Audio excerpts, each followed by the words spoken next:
গত 13ই ডিসেম্বর ভিহানের জন্মদিন ছিল, কিন্তু সেই দিন আমরা স্কুলে কোনো রকম সেলিব্রেশন করতে পারিনি, বাড়িতেই সেলিব্রেশন করেছিলাম।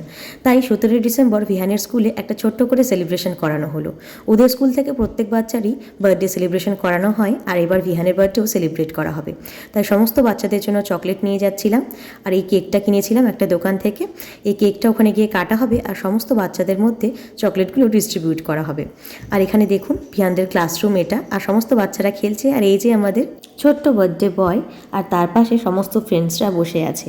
ভিহানদের ক্লাসরুমের পাশে একটা ছোট্ট প্লে এরিয়া আছে, সেটাও দেখিয়ে দিলাম। আর ওদের স্কুলটা কিন্তু ভীষণ সুন্দর, আর প্রত্যেক টিচার এবং আন্টিরা যতজন স্টাফ রয়েছে সবারই কিন্তু ভীষণ কেয়ারিং বিহেভিয়ার, আর খুব ভালো। তাই সবাই এখন বাচ্চাগুলোকে চারিদিকে দাঁড় করিয়ে দিল, আর মাঝখানে দাঁড় করিয়ে দিয়েছে বার্থডে বয়কে। আর সব বাচ্চারা একসাথে ক্ল্যাপ করছিল আর ওকে বার্থডে উইশ করছিল, আর ওর ম্যাম ওকে কেক কাটাচ্ছিল। এই সুন্দর মুহূর্তটা আমি ক্যাপচার করলাম। ভিডিওটা ভালো লাগলে লাইক আর সাবস্ক্রাইব করতে ভুলবেন না কিন্তু। বাই।